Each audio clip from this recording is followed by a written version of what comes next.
Hello students, welcome. Today we are going to discuss some important questions and numericals of solution unit.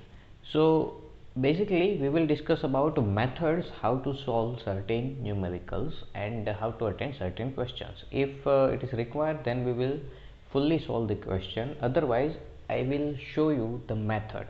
Okay, if you are able to calculate it or you already learned about it, then we will discuss about the method how to calculate. Otherwise we will discuss full detailed solution. So let us start with fifth question. What will be the molarity of 10% weight by weight NaOH solution? So here molality is asked. That means per 1 kg solvent how many moles of solute we have. It is called molality. That means, let us say in this case our solution is aqueous solution. That's why as a solvent we will use water. So we need 1 kg water, and at that time number of moles of NaOH will be molality of given NaOH solution. Okay, so we have given with the 10% NaOH solution and our target is to find molality, that means small m. So let us change the value and then we will calculate it. So you can calculate this numerical yourself. So instead of using 10% solution, let us use 15% solution. We have 15% weight by weight NaOH solution and our target is to find molality of given solution. So first thing is we have 15% solution. That means if you have 100 grams of solution, it means out of 100 gram 15 gram is from NaOH, and our solution is aqueous solution, so it represents remaining 85 grams belongs to solute, that means our water molecules. Okay, so 50 grams belongs to our solute molecules and 85 grams belongs to solvent molecules. So now first thing, find the number of moles of NaOH in 15 grams. So 15 grams divided by molecular mass of NaOH, which is 40 grams, that means mass upon molar mass will give us number of moles. So it will be 0.375 moles. That means in 15 grams of NaOH we have 0.375 moles of NaOH. Now what was the quantity of water molecule? So number of water molecule or in gram, sorry, it was 55 grams. As we discussed in previous point, we have 15% NaOH solution, so 15 gram NaOH, 85 grams water. So 85 grams of solvent contains 15 gram, that means 0.375 moles of NaOH. Okay, so what will be the quantity of NaOH in 100 gram water, 1000 grams of water? Okay, so cross multiply it, 1000 multiply by 0.375 divide by 85. Solve this and you will get your answer, and it will be 4.41 molal solution. Okay, that means number of moles of NaOH in 1000 grams of water is equal to 4.41 moles. So it will be the molality of given solution. Okay, we used as a starting point, we used 15% weight by weight NaOH solution. So 15% weight by weight NaOH solution gives us 4.41 molal NaOH solution. Okay, so now you can calculate using the same method with 10% quantity. Next question is, what will be the boiling point of 0.1 molal urea solution? Kb is 0.52 kg mole inverse. So first of all, let us discuss what these terms represents. So let us say we have pure water. So we know that our pure water will boil at 100 degree Celsius. It is the boiling point of water. But when we add some solute particles in it, then depending on the nature of solute and actually quantity of solute, boiling points of given liquids will raise or increase. It is called elevation in boiling point. Same is applicable with freezing point. That means we know that freezing point of water is 0 degrees Celsius, but when we add certain solutes, then depending on the quantity of the solute, freezing points decreases. That means it will be negative value. So it is called depression in freezing point. So we have such properties which depends on the quantity of solute, mainly number of moles of solute. So it is called colligative properties. That means properties of a solution which depends on the quantity of solutes is called colligative properties. So boiling point, elevation in boiling point is a colligative property. When we add some solute particles in the liquid, then depending on the quantity of those solutes, our boiling points will increase. And what is the relationship between this increment? So increment, simply it will be delta TB is equal to KB into M. We will concentrate in this on this equation. Okay, so delta TB represents difference in before and after boiling point. So as we know, for water, pure water has 100 degrees Celsius boiling point, and suppose after addition of some solute particles, boiling point increases and new boiling point is 102 degrees. Okay, so difference is 2 degree. So delta TB represents difference in boiling point of pure solute, solvent and solution. Okay, this will be for pure solvent and this will be for solution. So difference is 2 degrees. So delta TB represents difference. Now KB is a constant for elevation in boiling point. Okay, so KB, here B represents boiling and K represents constant. So KB represents boiling point constant and small m represents molality. Okay, so obviously it is depending on the molality because KB is a constant for given solvent. For different solvent, value of KB will change, but for same solvent it will remain constant. So for water it is 0.52 and it will remain same for water molecules no matter where you use it, but for other solvent it will be changed. In short, colligative properties depends on mainly number of moles of solute. So here our question is, what will be the boiling point of 0.1 molal urea solution? Kb is equal to 0.52. So let us put these values in our equation. So Kb is 0.52 and our given molality is 0.01. So it represents, it will be 0.052. So this will be the elevation or increment in the boiling point after the addition of 0.1 molal solute. Boiling point of water will be 373.15 Kelvin accurately, and increment after the addition is 0.052. So let us add it, so you will get your new boiling point. So it will be 373.202, or nearly we can say that 373.2. okay, so this will be the answer of our question. That means elevation in the boiling point. After the elevation, new boiling point will be 373.2. Our next question is, which is the correct option at the same temperature for 1% weight by volume aqueous solution of urea, glucose and sugar? So molar mass are mentioned. For urea it is 60, glucose 180, sugar 342. So our question is here, one more, this pi values actually represents osmotic pressure.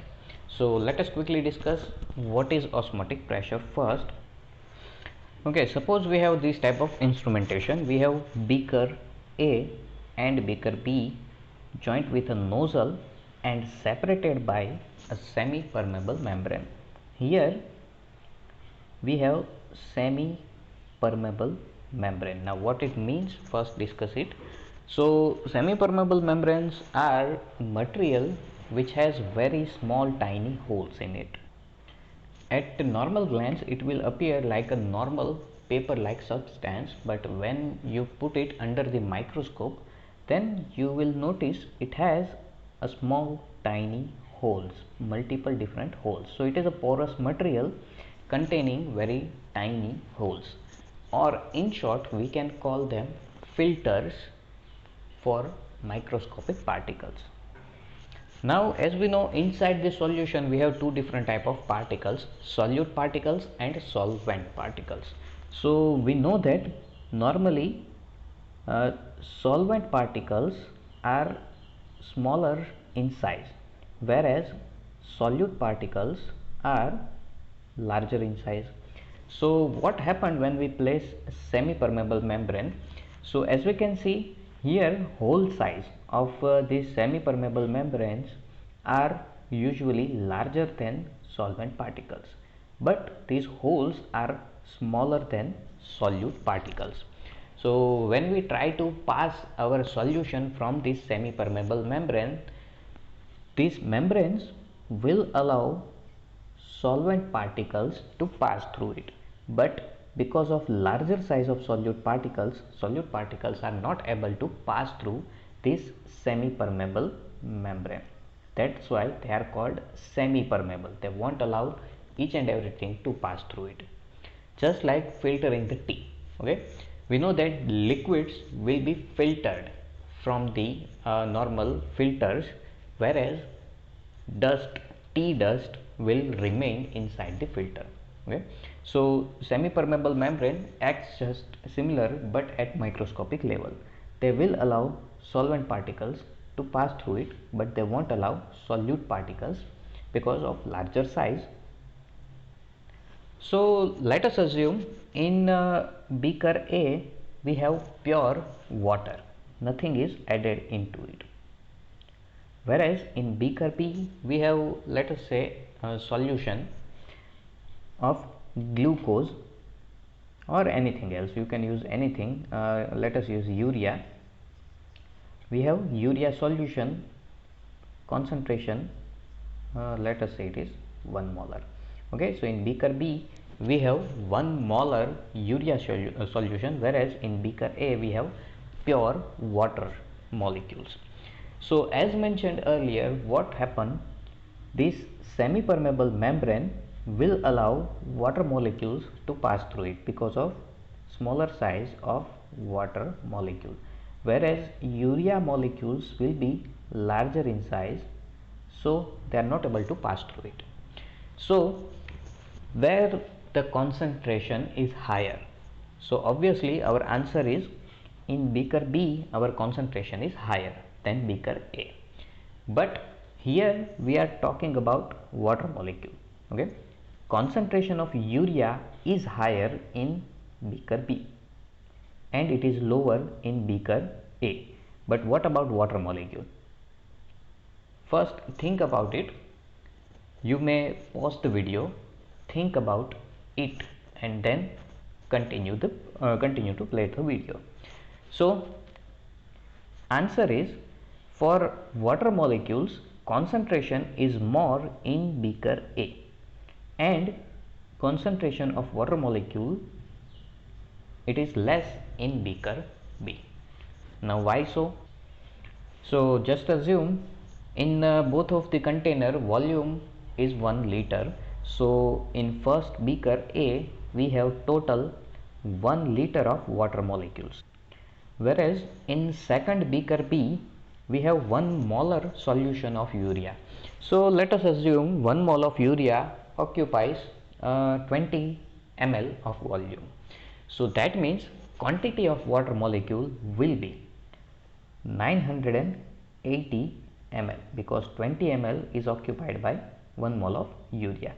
So we have 980 ml of water in beaker B, because some volume is occupied by urea. So we have more number of molecules of water in beaker A and less number of molecules of water in beaker B. So for water, concentration is higher in first beaker than the second beaker. So why we are talking about water? Because semi-permeable membranes only allow smaller particles to pass through it, and here we have water molecules, and only water molecules are able to pass through this semi-permeable membrane. So flow of water will be from the higher quantity of water to lower quantity of water, or in the term of solution, from the less concentrated solution to higher concentrated solution. Here in beaker A we have less concentrated urea solution, and in beaker B we have higher concentrated urea solution. So flow of water will be from beaker A to beaker B. So now, because of shifting of water molecule from beaker A to B, level of A will decrease. In beaker A, level of liquid will decrease, whereas in beaker B, level will increase. Okay, so eventually you will notice level in first beaker is decreased and level in second beaker is increased because of transfer of liquid particles or solvent particles from low concentration to higher concentration. That's why pressure from beaker B will increase. So when we reach to equilibrium point, because of higher pressure in second beaker, this transformation of liquid will stop. Or in second manner, if we apply a mechanical pressure on this, then pressure requirement to stop the flow of solvent particles from low concentration to high concentration is called osmotic pressure pi. Okay, to stop the flow of solvent particles from lower concentration to higher concentration via semi-permeable membrane is called pi. That means, let us assume in same instrumentation, when we have pure water in A and 1 molar urea solution in B, if we put both of the beaker under the 1 atmospheric pressure, then obviously solute particles will flow from A to B. Now let us assume on beaker B we put the pressure, and after the applying 1.2 atmospheric pressure, our flow of solute particles, solvent particles is stopped. Then our osmotic pressure will be 0.2. Okay, because first beaker is also under the 1 atmospheric pressure, so increment is equal to 0.2 atmospheric pressure. So 0.2 will be our answer. So this is called osmotic pressure, and it depends on molarity of the solution. Again, it is colligative property. So colligative properties depends on the number of solutes. So here all you have to do is arrange the solutions according to their concentrations in molarity. Higher concentration will give us highest osmotic pressure, and lower concentration will give us lowest osmotic pressure. And this is our osmotic pressure formula, where pi is equal to osmotic pressure. I represents want of factor, and right now you can ignore want of factor. M represents molar concentration of solution, R represents gas constant, T represents temperature. So let us assume temperature of given questions, in given question it is same for all the solutions. That means in this case we have urea, glucose and sugar solution, so temperature remains same for all of them.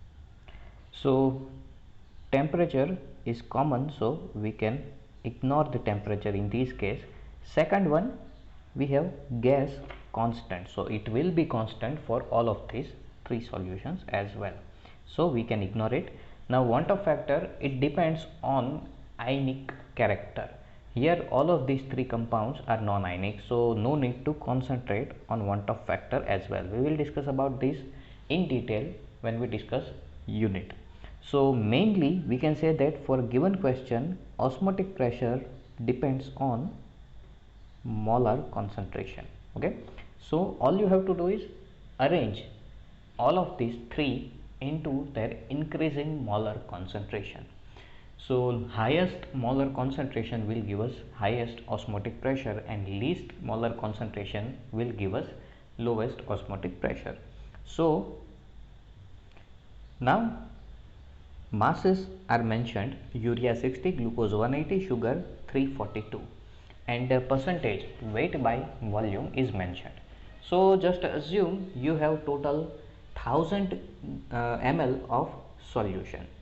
So 1% weight of each, that means in 1000 ml you have 10 grams of each: 10 gram urea, 10 gram glucose, and in third beaker 10 gram sugar. Divide the mass with molar mass, that means for urea you have to divide 10 with 60, for glucose 10 by 180, and for sugar 10 by 342. Then you will get the molarity, and lowest molarity will have lowest osmotic pressure, and highest molarity will have highest osmotic pressure. In 8th question, in which solution solvent is gas and solute is solid? Generally, quantity is a main factor for deciding solvent or solute.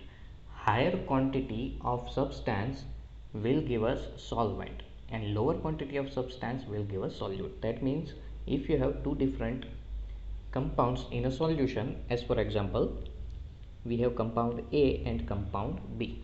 So let us say in first beaker we have 10% A and 90% B. So in this case, when we have 10-90 like ratio, B will behave as solvent, whereas A will behave as solute because of lower quantity. Same situation when we flip it, that means suppose we have 90% A and 10% B, and in this case B will behave as solute and A will behave as solvent. So higher quantity gives solvent, or it represents solvent, and lower quantity represents solute. So from these given conditions you can predict camphor is in solid state, nitrogen is in gaseous state. So camphor in nitrogen, that means when we burn camphor or when we put the camphor in open atmosphere, it will sublimate. That means it will directly convert from solid to gas, but the normal nature of camphor is solid. So solid is mixed with gas nitrogen. So which of them will be in higher quantity, you can think. Then we have dust particle in air. So again dust particles are solid and air is gas. So which of them has higher concentration and which of them has lower concentration, you can think yourself. Solution of hydrogen in PD. So PD is solid metal, and solution of hydrogen, that means some of the quantity of gas hydrogen will be absorbed by the palladium metal. So in this case hydrogen will be in lower quantity and PD will be in higher quantity. NaHg amalgam, that means both of them normally are metals, and when we mix them they will form a paste like substance which is called amalgam. Mercury is a liquid metal and sodium is solid metal.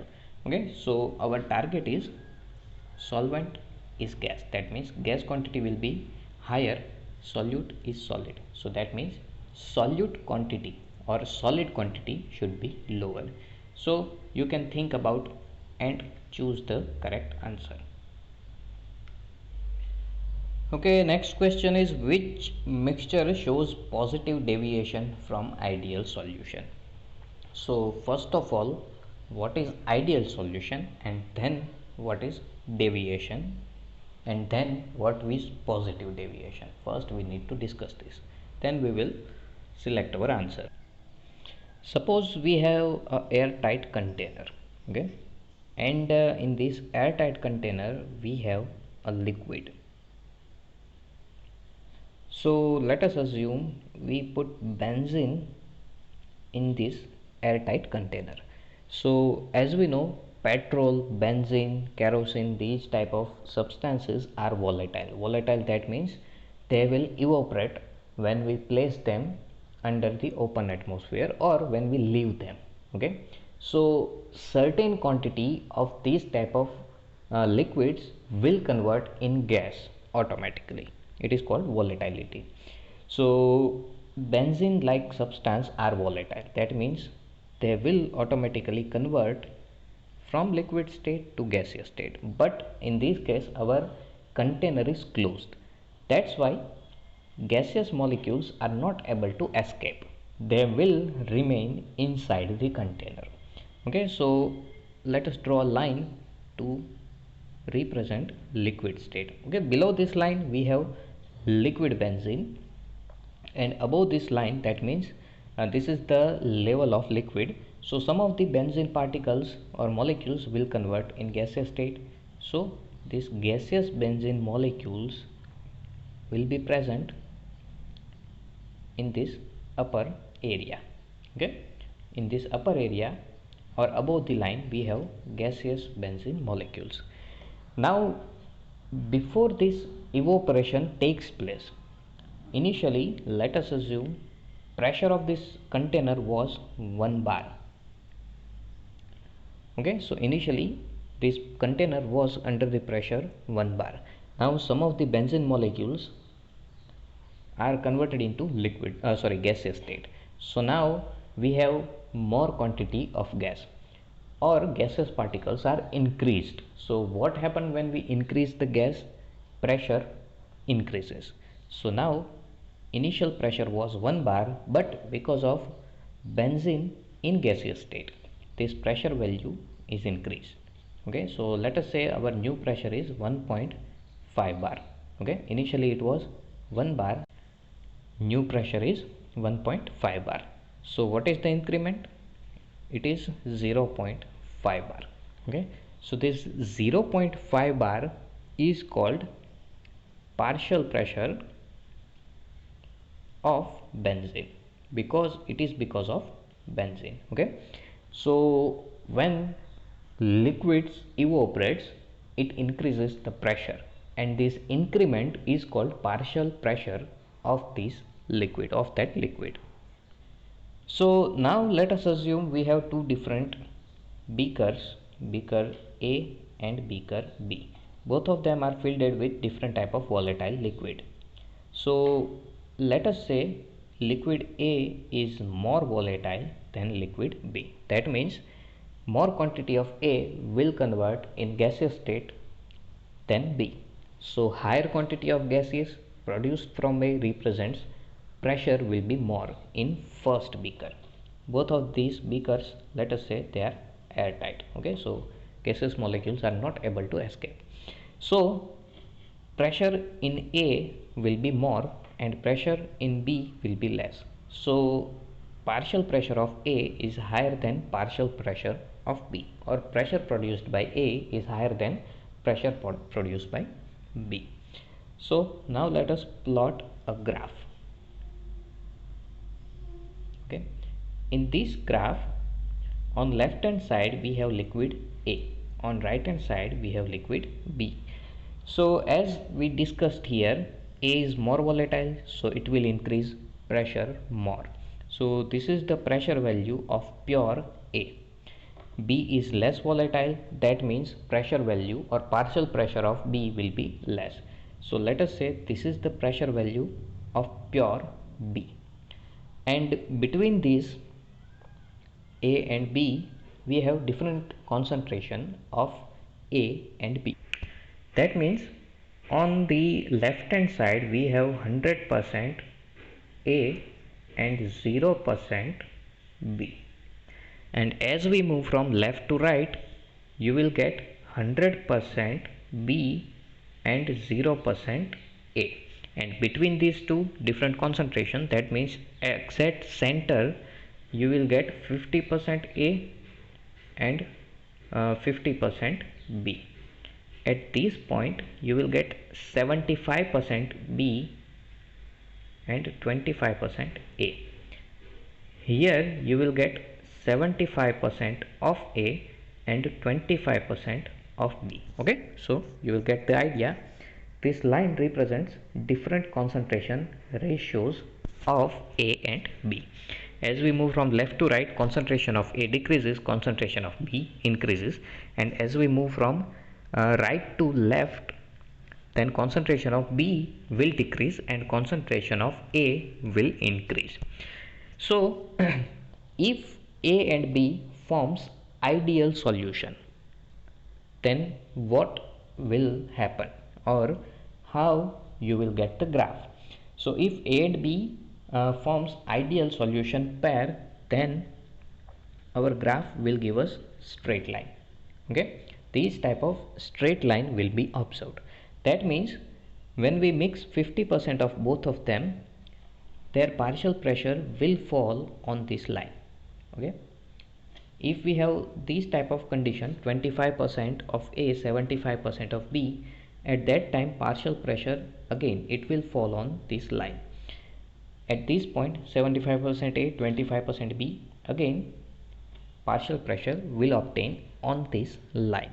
Okay, so ideal pair gives straight line graph of partial pressures. Now if these solutions are non-ideal, then what will happen? So two possibilities are there. First possibility, pressure will be more than expected, partial pressure will be more than expected, and second, pressure will be less than expected. So that means if they are non-ideal pair, then you may get graph like this. Okay, so that means calculated pressure should be here, but instead practically you will get here. So it represents increased pressure. So this is called positive deviation. And similarly, if pressure is less than expected, then you will get graph like this. That means obtained result is less than expected, or practical result is less than expected. This is called negative deviation. Okay, if partial pressure is more than expected, then it is positive deviation. If partial pressure is less than expected, then it is negative deviation. One small correction: when we place liquid in a sealed container or airtight container, increment in pressure is called vapor pressure. Okay, not partial pressure, it is called vapor pressure. And when we mix two different liquids, volatile liquids, with each other, as for example we have A and B, two volatile liquids, at the same time in sealed container, then some of the A will convert in gaseous state like this, and some of the B particles will convert in gaseous state like this. Okay, so increment in pressure is due to both A and B. Okay, let us say 0.5 bar pressure is increased, so A contributes 0.3 and B contributes 0.2, in total 0.5. Then 0.3 is called partial vapor pressure of A and 0.2 is called partial vapor pressure of B. Okay, when we have mixture, it is called partial because it is not 100% from the same liquid. It is because of two different liquids or more than two liquids. So contribution of each liquid is called partial vapor pressure of that liquid. And when we have pure liquid, it is called vapor pressure. Now which type of pair of liquid gives positive deviation and which type of pair of liquid gives negative deviation? Suppose we have two different liquids A and B.